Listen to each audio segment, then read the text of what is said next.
Тема сверхспособностей интересует очень многих людей, потому что эго так устроено, что оно хочет доказать всему миру, что он сверх самый лучший и так далее. По сути, это очень хороший якорь для того, чтобы сохранить себя на пути духовного практикования. Ничего плохого нет в том, что человек стремится стать сверхчеловеком. Об этом есть очень много фильмов и так далее. Бэтмены, пауки и все, что с этим связано. Вот. Конечно, печально то, что кинематография, она уводит людей в сторону. По сути, возьмите даже тот же фильм Гарри Поттера «Волшебная палочка». Многие дети мечтают о волшебной палочке. Людей подсадили на волшебство, колдовство и все остальное. Это делается, конечно, намеренно. Но мало кто из них говорит, что в этом участие принимает именно сознание, а не волшебная палочка. Волшебная палочка – это указка. Указкой мы можем указать на что-то, но мы указываем. Указка – это просто инструмент, элемент, который показывает, куда надо смотреть. Но он не решает жизнь человека, он не решает судьбу человеческую. Этим занимается душа, дух, сознание. И все волшебство, я сейчас могу даже объединить два вопроса, по сути. Реализация желаний, например, у кого-то есть возможность реализовать или желание реализовать свои сверхспособности. То есть включить их, пробудить и применять. У кого-то есть желание создавать, материализовать предметы. Это элементы сверхспособности. Создавать или материализовать события. В принципе, ничего в этом плохого нет, но, есть одно но. Нужно знать законы кармы. Потому что если ты нарушаешь закон и создаешь дисгармоничные вибрации, работаешь для себя, но при этом не учитываешь все остальное, тогда это в итоге приведет к проблемам. И очень часто так случается. Одна из, допустим, способностей людей – это зарабатывать много денег. И кому-то эти способности даются от рождения. Он очень предприимчив, а у кого-то их нет.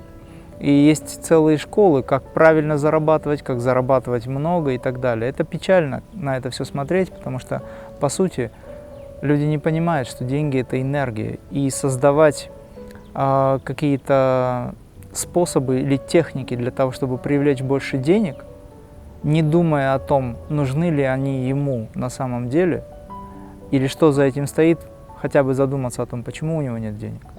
Что такого происходит, что не идут к нему эти деньги.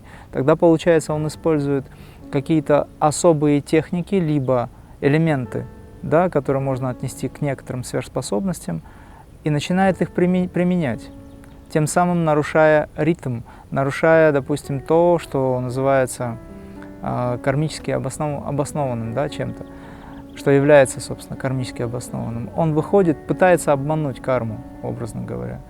И это создает дисгармоничное состояние. Либо другой момент, у кого-то уже есть много денег. Для чего даются деньги банкирам или известным там бизнесменам и так далее?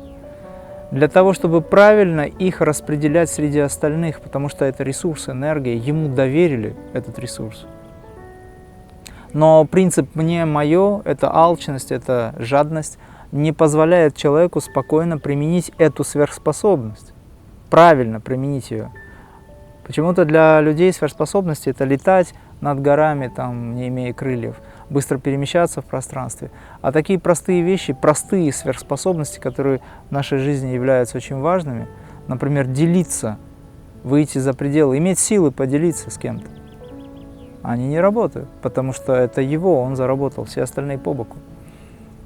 И вот сверхспособности должны быть, если они и должны быть проявлены, то они должны быть проявлены таким образом, чтобы создавать действительно гармонию, менять пространство к лучшему.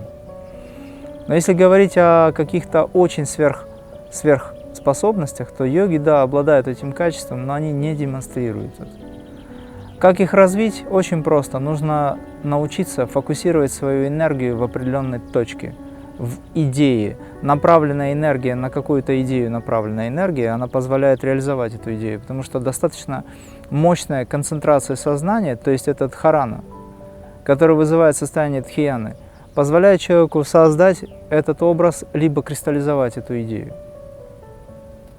То есть сначала есть мыслеформа, она приходит свыше как идея, как очень высокая энергия причинного плана. Это санкальпа шакти, то есть энергия, которая направленная воля, как направленная воля, может быть кристаллизована вплоть до физического проявленного аспекта через мощную силу концентрации. Для этого нужно развивать нейронные связи, развивать мозг и научиться правильно направлять эту силу, фокусировать свое сознание. Где сила желания, фактически на психоэмоциональном плане, в астральном мире, очень быстро это кристаллизует на эфирно-физический план. Точно так же можно дематериализовать эту идею. Я как-то показывал опыт, связанный с моим желанием изменить формы людей. И люди об этом не знали, но это происходит, потому что энергия и информация, она позволяет человеку фактически, имея силу концентрации, сделать так, чтобы это произошло, вопреки некоторым даже законам природы. Потому что, по большому счету, это все закономерно. Но люди воспринимают сверхспособности как что-то очень чудесное. А в реальности это потому, что они не знают, что есть закон. Но закон, который за пределами обычного восприятия. Тогда мы его называем чудом. Как Сати Сай Баба материализовал предметы из пространства. Он их не переносил откуда-то. Такое тоже бывало, но он их материализовывал. То есть одна из способностей – это материализация.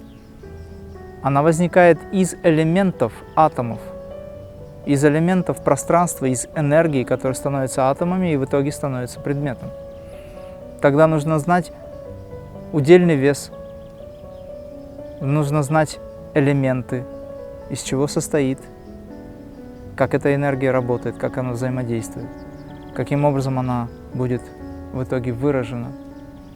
Но, например, материализация золотого предмета. Нужно знать, что есть золото, из чего оно состоит, каковы атомы этого золота. И все это вместе, плюс еще и форма, плюс еще и внешне. Но если мы говорим о материализации, об этом вообще много можно говорить. В реальности сверхспособности – это то состояние, когда вы умеете концентрировать свою энергию в какой-то точке, в какой-то зоне, как я говорил, либо на идее. И преследуя эту идею, войти в нее и дать очень мощный импульс, тогда это произойдет. Туда же относится и реализация желаний. Механизм, как реализовать свои желания, либо какая-то техника реализации желаний. Их очень много сейчас дают в интернете, по сути ничего не работает. А почему не работает? Потому что нет силы концентрации. Вариант, когда я подумал и отпустил, он работает, но очень редко. Не у всех. Потому что очень многие люди пробуют, но не получается. Но правильнее будет сконцентрировать себя на идее о чем-то, сконцентрироваться, как таковая сила концентрации должна быть выражением этой идеи, должна быть сила концентрации. И наоборот, основанием для этой идеи является сила концентрации. Запустить вибрацию эту, отпустить ее и забыть, оставить и не думать вообще. И тогда она возникнет. Потому что когда мы удерживаем эту энергию, эту мысль, мы не даем ей уйти. Ведь наши мысли – это энергия. Это такое самое простое объяснение. Более сложный вариант – это когда вы садитесь, входите в состояние высокой концентрации дхараны, фокусируете свое сознание на идее и создаете эту идею в пространстве. Это требует энергии. А кто из людей сейчас может так хорошо сконцентрировать свои силы? У кого так мозг работает, чтобы быстро, как говорится, воссоединить ту высокую идею с тем, что есть кристаллизация? Только мастер, который умеет медитировать. Вот я предлагаю людям не гоняться за сверхспособностями, потому что, во-первых, сверхспособности – это не духовный аспект, это всего лишь ментальный план. Все сверхспособности возникают на ментальном уровне. Ментальная сила очень высокая сила, но, тем не менее, она всего лишь ментальная сила. Но когда вы находитесь в духе, то все, что вам необходимо для того, чтобы реализовать себя, имеется в виду творчески в жизни, оно возникает. Поэтому мастера не гоняются за тем, чтобы что-то сделать для себя. Это происходит для них. Они не желают того, чтобы сделать что-то для других. Это происходит для других. В поле мастера происходят чудеса. Почему? Потому что он находится в состоянии объективного восприятия. Много энергии. Энергия очень высокая. Сознание чисто. И люди специально приходят к мастерам, чтобы исполнить свои желания. Такое я наблюдал. Они сидят возле мастера и начинают что-то просить. И эта энергия закручивает. И если это позитивно, то это происходит. Если негативно, то их очень сильно это ранит в какой-то степени. Либо нейтрализует просто. А очень часто я наблюдал за тем, что в поле Сати Саи Бабы, аватара всей Руси, фактически, и всей Вселенной, возникает очень интересное состояние, когда исчезают какие-либо вообще желания. Потому что ты находишься в поле излучения мощной силы духа, где ты чувствуешь самодостаточность. И если мастер достаточно высокого уровня, в его присутствии желаний не возникает, потому что кажется, что все и так правильно. И вот это вот очень мощная сверхспособность, когда все, утихомириваясь, выравнивается. И человек входит в гармоничное состояние, где он сосуществует с самим собой, ему ничего не надо, ему просто очень классно, как говорят, очень хорошо.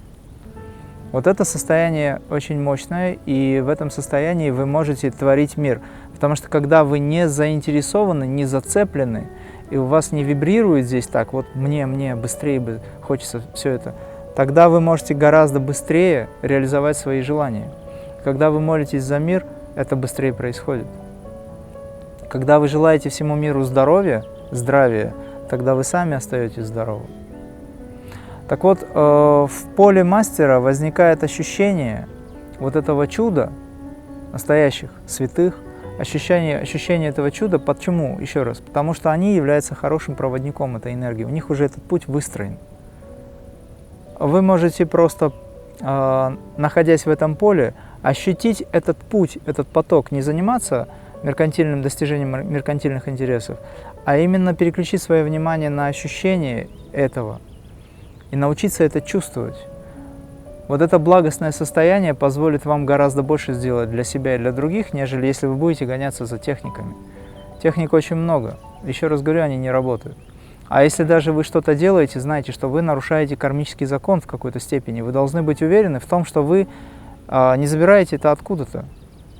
По сути, Вселенная безгранична, конечно, можно черпать энергию откуда угодно. Но ведь есть то, что называется ритмология, резонансность и многие другие моменты с этим связаны. Поэтому, когда вы что-то просите, вы это просите из астрального плана. Как правило, низший астральный план, который исполняет желание, он требует взамен жизненную силу. Любые методы гадания и так далее, то есть какие-то системы, которые вам гарантируют, либо обещают реализацию ваших желаний, вы к ним обращаетесь, там есть свои элементали, которые могут исполнить желание. Почитайте Йогананду, допустим, там было сказано, как один из людей использовал силу джинна или духа стихийного. Он его назвал Хазрат. Понравилась ему вещь, он говорит: Хазрат, принеси мне это. Через какое-то время эта вещь материализовалась у него. Но он за это очень сильно пострадал, потому что он платил жизненной силой. Человек, который выстроил вертикальную связь с Высшим Я, он не теряет себя, потому что это универсум, и этот человек может уже очень многое. По сути, это уже не человек, а полубог, проще говоря, который обладает качеством передачи этого божественного знания в виде энергии, информации и кристаллизации этих возможностей. В нас это качество есть. Отвечая на вопрос, как все-таки пробудить сверхспособности, создайте мощный магнетизм в позвоночнике, пробудите мозг, пробудите то, что называется отделы мозга, особые качества, и тогда у вас появится ощущение, что вы очень хорошо понимаете астрал.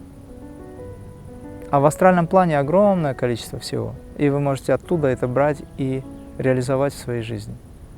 Начиная от простейших, примитивных вещей, как предметы, заканчивая событиями в жизни. Самым лучшим аспектом сверхспособности является тот момент, когда мастера меняют жизнь людям, потому что создать кольцо из пространства – это не так сложно. Есть очень много мастеров, которые это делают. Материализуют лингамы и так далее, копируют, допустим, то, что делал Сай Баба. Но Сай Баба не просто создавал лингамы, он давал шанс всей Вселенной, а лингам это был просто момент, как маленький аспект этого всего, как показатель того, что все произошло.